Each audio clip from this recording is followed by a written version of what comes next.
권력은 기록을 두려워합니다. 500년 전에도 오늘도.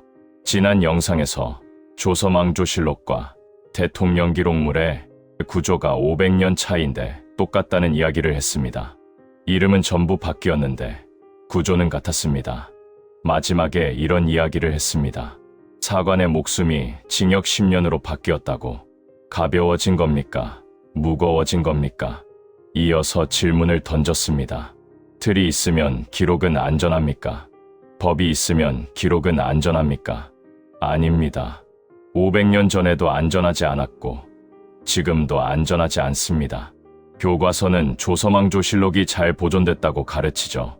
그런데 그 기록을 지키기 위해 누가 어떻게 싸웠는지는 가르치지 않습니다. 제도가 있어도 권력이 기록을 건드리려 했다는 것, 그게 지금도 반복되고 있다는 것. 오늘은 그 이야기를 하겠습니다. 태종 이야기를 하겠습니다.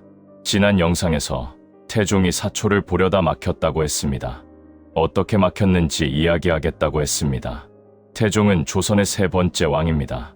왕자의 난을 일으켜서 형제를 죽이고 왕위에 오른 사람입니다. 나라를 안정시킨 왕이기도 하지만 피를 묻힌 왕이기도 했죠. 태종은 사냥을 나갔다가 말에서 떨어졌습니다. 왕이 말에서 떨어진 건 체면이 깎이는 일입니다. 주변에 말했습니다. 사관이 알게 하지 말라. 그런데 이 말이 태종실록에 적혀 있습니다. 태종 4년 2월의 기록입니다. 사관이 알게 하지 말라고 한 것까지 사관이 알고 적은 겁니다. 지우고 싶어 했다는 사실까지 기록에 남았습니다. 태종은 태조실록을 보고 싶어 했습니다. 아버지 태조의 기록이 어떻게 적혀 있는지 궁금했던 겁니다. 그런데 보지 못했습니다. 변계량 등 신하들이 막았던 거죠. 전하, 왕이 실록을 보시면 후세 사람들은 이 실록을 믿지 못할 것입니다. 결국 물러났습니다. 여기서 중요한 걸 보십시오. 태종은 조선에서 손꼽히는 강한 왕입니다. 형제를 죽이고 왕이 된 사람입니다. 그런 왕이 실록 앞에서는 물러났습니다. 기록을 지키는 원칙이 왕의 권력보다 강했던 겁니다. 이 원리를 기억해 두십시오. 이 뒤에 정반대 사례가 나옵니다. 태종은 정면으로 덤볐습니다. 보여달라. 시스템이 막았고 왕이 물러났습니다. 그런데 기록을 건드리는 방법이 정면 돌파만 있는 건 아닙니다. 1469년 예종 1년입니다. 세조가 죽고 나서 세조실록을 편찬하는 시기입니다. 세조는 조카인 단종의 왕위를 빼앗은 사람입니다. 계유정난으로 김종서를 죽이고 조정을 장악하고 결국 왕이 됐습니다. 그 세조가 죽었고 이제 실록을 만들어야 합니다. 사초를 수합해야 합니다. 이때 문제가 생겼습니다. 세조실록 편찬에는 한 가지 원칙이 적용됐습니다. 사초의 작성자의 이름을 반드시 적으라는 겁니다. 사초 실명제입니다. 여기서 한번 생각해 보십시오. 사관이 사실을 적습니다. 그런데 그 사초에 자기 이름이 적혀 있습니다. 대신들의 잘못을 적었는데 그 대신들이 누가 적었는지 알 수 있는 겁니다. 어떻게 되겠습니까? 사관 민수라는 사람이 있었습니다. 이 사람은 사초에 대신들의 잘못을 가감없이 적어 놓았습니다. 그런데 이름이 공개된다는 걸 알게 됐습니다. 민수는 실록 편찬에 참여하고 있던 기사관 강치성을 찾아갔습니다. 자기 사초를 빼달라고 간청했습니다. 밤에 몰래 사초를 꺼내 들고 불리한 내용을 고쳤습니다. 급하게 고치느라 흔적이 남았습니다. 글씨를 지우고 새로 쓴 자고, 종이 위에 긁힌 흔적이 발각됐습니다. 민수는 의금부에 끌려갔습니다. 사초를 빼내준 강치성은 차명에 처해졌습니다. 사초를 역시 고친 원숙강도 차명에 처해졌죠. 민수 본인은 독자라는 점과 자백한 점이 참작되어 목숨은 건졌지만 제주로 유배돼 관노가 됐습니다. 여기서 중요한 걸 보십시오. 민수가 처벌받은 이유는 사실을 적어서가 아닙니다. 사실을 적어놓고 겁이 나서 고쳤기 때문입니다. 사초를 위조한 죄입니다. 그런데 왜 고쳤겠습니까? 사실을 적으면 보복당할 게 뻔했기 때문입니다. 사초 실명제가 사관의 목을 조른 겁니다. 이름이 공개되면 사실을 적을 수 없습니다. 사실을 적을 수 없으면 기록은 기록이 아닙니다. 이 사건 이후 조선은 사초 실명제를 폐지하고 이전 제도로 돌아갔습니다. 사초에 이름을 적지 않는 것으로 두 사건을 나란히 놓겠습니다.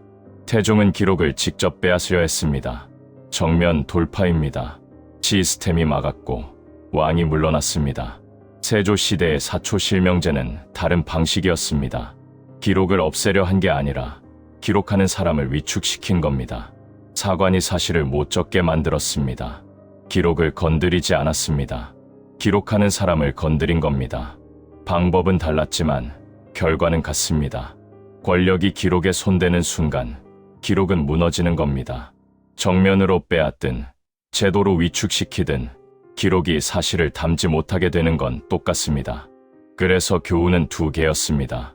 기록도 지켜야 하고 기록하는 사람도 지켜야 합니다. 둘 중 하나라도 무너지면 체계는 껍데기가 되는 겁니다. 지우려 했던 것까지 포함해서 전부 실록에 남아 있습니다. 기록은 권력보다 오래 살았습니다. 잠깐 여기서 한 걸음 물러서겠습니다. 지금까지 500년 전 이야기를 했습니다. 왕과 사관 사이의 긴장, 사초 실명제, 위조와 처벌, 조선의 기록 체계가 어떻게 시험받았는지를 봤습니다. 결론은 명확했습니다. 제도가 있어도 권력은 기록에 손대려 한다. 하지만 조선은 그때마다 제도를 고쳐서 기록을 지켰습니다. 이게 500년 전 이야기입니다. 그러면 지금은 어떻습니까? 대통령 기록물이라는 단어를 뉴스에서 들어보신 적 있을 겁니다. 폐기했다, 훼손했다, 봉인했다, 이관하지 않았다. 이런 말은 많이 들었습니다. 그런데 한 가지 묻겠습니다. 여당이 했습니까? 야당이 했습니까? 둘 다 했습니다. 감사원 보고서를 보면 복수의 정권에서 기록물 관리 부실이 지적된 바 있습니다. 특정 정권의 문제가 아닙니다. 정권이 바뀔 때마다 같은 논란이 반복됐습니다. 이번 정권이 기록을 폐기했다고 다음 정권이 문제 삼고 그 다음 정권이 들어서면 또 같은 일이 벌어졌습니다. 여든 야든 상관없습니다. 패턴이 보입니다. 이름은 달랐지만 행동은 같았습니다. 집권하면 기록을 없애려 했습니다. 이 말에 불편하신 분 계실 겁니다. 우리 쪽은 안 그랬다고 하고 싶으신 분 계실 겁니다. 그러면 묻겠습니다. 근거가 뭡니까? 1편에서 이야기했습니다. 그 확신 어디서 왔습니까? 실록입니까? 야사입니까? 공식 기록을 보셨습니까? 유튜브를 보셨습니까? 500년 전 세조 시대의 사초를 건드린 것과 지금 기록물을 훼손하는 것, 뭐가 다릅니까? 이름만 바뀌었습니다. 왕이 대통령이 됐고 사초가 기록물이 됐고 가져와라가 폐기하라로 바뀌었을 뿐입니다. 태종은 정면으로 기록을 빼앗으려 했고 세조시대는 제도로 기록하는 사람을 위축시켰습니다. 지금은 어떻습니까? 기록을 폐기하거나 봉인하기도 하고 기록하는 사람의 독립성을 흔들기도 합니다. 500년 전의 두 가지 방법이 지금도 그대로 쓰이고 있는 겁니다.